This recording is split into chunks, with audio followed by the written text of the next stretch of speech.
साथियों, हमारे हरियाणवी में एक कहावत है कि रास्ता राह का ची फेर क्यों ना हो। कि रास्ता राह का ची फेर क्यों ना हो मतलब ची लंबाई क्यों ना हो, और बहु ठिकाने की ची देर क्यों ना हो मतलब छोरे खातर बहु जटो है, बढ़िया सीट हो पटाखा सी, हर मामले में सही हो, कि बेशक से देर हो जाए। तो क्या था कि रास्ता राह का ची फेर क्यों ना हो और बहु ठिकाने की ची देर क्यों ना हो। नमस्कार साथियों, मैं राजेश वनिहल का महम आप लोगों के बीच में एक बार फिर से उपस्थित। उम्मीद करता हूं कि आप लोग अपने घरों में सुरक्षित हैं। साथियों, अब चुनावी दौर फिर से स्टार्ट हो गया है। विधानसभा इलेक्शन भी आ रहे हैं और एमपी के इलेक्शन भी आ रहे हैं। अब ऐसे में बहुत सारे लोग निकल निकल करके आएंगे कि भाई हम समाज का भला कर सकते हैं, हम ही कर सकते हैं और कोई कर ही नहीं सकता, और तो सब बकवास है, मैं ही कर सकता हूँ जो कुछ भी कर सकता हूँ। इस तरह के बहुत सारे साथी आएंगे। कुछ पार्टी कैंडिडेट होंगे तो कुछ निर्दलीय भी होंगे, कुछ एक अपने लोग भी इकट्ठे करेंगे अलग अलग विधानसभाओं से। तो मेरा मानना ये है कि जो हम अपने निर्दलीय विधायक चुनते हैं, चाहे कोई भी हो सकता है, किसी भी विधानसभा से होता है, हम निर्दलीय विधायक चुन तो देते हैं मगर उसका कोई बेनिफिट नहीं होता।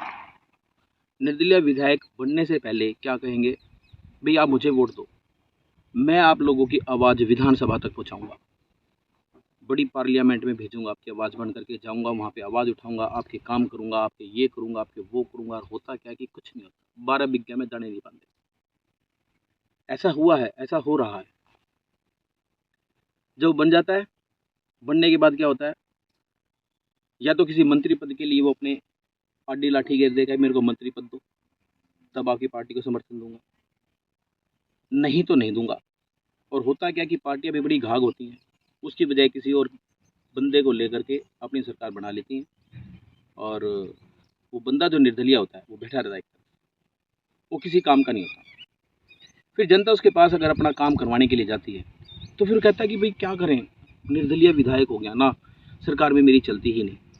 अरे जब सरकार में चलती ही नहीं तो फिर क्या जरूरत थी आपको बनाने की, मेरे ख्याल से कोई जरूरत नहीं। और फिर दूसरा रूप क्या होता है, जिस बंदे को हमने बना करके भेज दिया वो तो बन गया, वो किसी काम का नहीं रहा। और जिस बंदे को, जिस कैंडिडेट को हमने, जो पार्टी रूलिंग पार्टी का जो कैंडिडेट रहा, उसको नहीं बनाते और उसके पास काम करवाने के लिए जाते हैं, वो भी ये कहता है कि वो भाई तुमने तो बनाया नहीं, मैं सरकार से कैसे काम करवाऊंगा अपने। मतलब जनता क्या होती है बेचारी, ना 3 में ना 13 में फंस के खड़ी रहती है। इसलिए मैं आम जनता से अनुरोध करता हूँ कि किसी भी सूरत में निर्दलीय विधायक को कतई ना चुनने की गलती करे, किसी भी सूरत में। राष्ट्रीय पार्टी के कैंडिडेट को अपना वोट दे करके उन्हीं को सफल बनाओ। कम से कम ये तो हो, ये बहाना तो खत्म हो जाए कि भाई हमारी सरकार नहीं। होना क्या है, जो होगा वो तो होगा ही, कम से कम जनता लड़ तो सकती है उसके साथ। वर्तमान में क्या होता है, निर्दलीय विधायक तो मिलते ही नहीं, निर्दलीय विधायक खड़े हो जाते हैं, बोल देते हैं कि भाई हमारी सरकार तो है ही नहीं, विधायक हूँ ओके, पर मेरी चलती नहीं है। जब नहीं चलती तो मेरे ख्याल से ऐसे विधायक को बढ़ाने की कोई ज़रूरत नहीं होती। तो मैं आप लोगों से यही अपील करूंगा कि आने वाले समय के दौरान निर्दलीय विधायक को ना बनाए, चाहे वो कोई भी ही क्यों ना हो, कोई भी क्यों ना हो। राष्ट्रीय पार्टी कोई भी हो, अच्छी है उसको वोट करो, नहीं अच्छी उसको कैंसिल कर दो, दूसरी को दो। जरूरी थोड़ी है कि भाई एक ही पार्टी को हमने वोट दे करके सफल बनाना। तो मेरा आपसे अनुरोध है कि इस तरफ ध्यान दें और निर्दलीय विधायक को कतई वोट ना, सिर्फ और सिर्फ राष्ट्रीय पार्टी को vote. Thank you very much.